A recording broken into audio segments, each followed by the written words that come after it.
Welcome back. It's more than 7, but government is yet to notify state investment policy, though the Investment Promotion Board is already notified.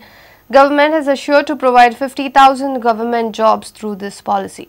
Now the question is what legal sensitivity and status the board has when the policy itself is not notified. For investors, it's like putting cart before the horse. Here is an exclusive report. BJP government had formulated a policy to attract investors in the state. The policy has a provision to form Investment Promotion Board. The board consists of 5 ministers and other officers. This board will decide upon all proposals related to investors and investments. The policy formulated in June 2014 is yet to be notified. But interestingly, government promptly published notification of Investment Promotion Board. The government has listed several assurances through this policy. 25,000 crore investment in 5 years, 50,000 jobs in 5 years, good infrastructure for industries, 24 hours power supply for industries. Government has formed the board, but what is the legal status of the investment policy? Is government accountable for assurances as policy is not notified? What is legal status of decisions taken by Investment Promotion Board? If policy notification is not mandatory, why the mining policy was notified? Sources say some of the officials had brought up this flaw before the senior officers and ministers. However, the ministry is yet to respond despite several reminders. For investors as of now, Investor Promotion Board seems a cart before the horse. Laukik Shilkar for Prudent. All 3 candidates of Panji Bypole are crore-patis except independent candidate Sadanand Vaingankar. Surendra Futado tops the list with assets worth almost 8 crores, followed by BJP Siddhar Kukarkar with almost 3.5 crores. Samir Kayakar in the independent candidate with assets worth 1 crore and above. Except Surendra Futado, all remaining 3 candidates are educated graduate and above. Association for Democratic Reforms has released its details of candidates. State Coordinator for Association for Democratic Reforms, Bhaskar Asoldekar gave the details of candidates contesting for Panji Bypole.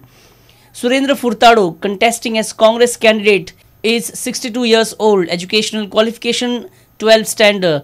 Total assets 7 crores 94 lakhs 53,328. Movable assets 2 crores 48 lakhs 53,328.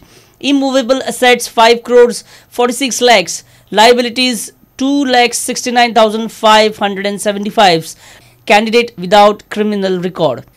Siddharth Kukarkar, contesting as BJP candidate for Panji Bypole, is 39 years old. Educational qualification BE in Electrical Engineering. Total assets 3 crores 41 lakhs 30,661. Movable assets 1 crore 56 lakhs 53,161. Immovable assets 1 crore 84 lakhs 77,500. Liabilities 32 lakhs 39,585. Candidate without criminal record. Sadanand Vaingankar, contesting as independent candidate for Panji Bypole, is 40 years old. Educational qualification graduate LLB.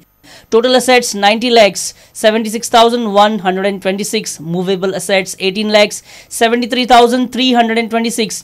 Immovable assets 72 lakhs 2,800. Liabilities 19 lakhs 80,488. Candidate without criminal record.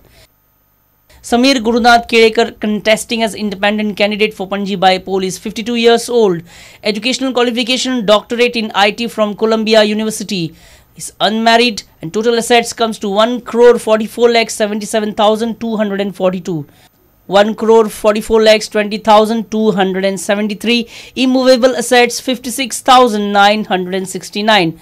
Liabilities, there are no corresponding liabilities. Candidate without criminal record. Asoldekar expressed need for regular performance assessment of MLAs while making status of funds allotted to them under MLA LED scheme online. Senior reporter Laukik Shilkar with video journalist Turshida Shari for Prudent. State government planning to export remaining lot of auction iron ore within a fortnight. Government had exported 2 million tons during last November but stopped after international rates collapsed. This auction, if succeeds, will fetch government 500 to 600 crores, almost 250 crores less than last time. State government had in its custody 15 million tons of stacked ore at jetties and ports. Out of this, 4 million tons was auctioned till last November. Only 2 million tons could be exported as the low-grade ore prices collapsed in the international market. Now government plans to auction remaining 11.5 million tons of stacked ore in 15 days. Union government has already hinted to waive off 30% export duty, which will be a relief for the traders exporting ore. The rates in international market as follows: 56 grade $40 per ton, 58 grade $43 per ton, 60 grade $45.50 per ton. Government has taken this decision of auctioning within 15 days when the prices in international market are expected to rise. Government fetched 700 crores in its last auction. Now with this rate, government might fetch 500 to 600 crores, which might serve a relief to the revenue starved state treasury. Reporter Mahesh Ghadi for Prudent. Let's take a short break. Stay tuned.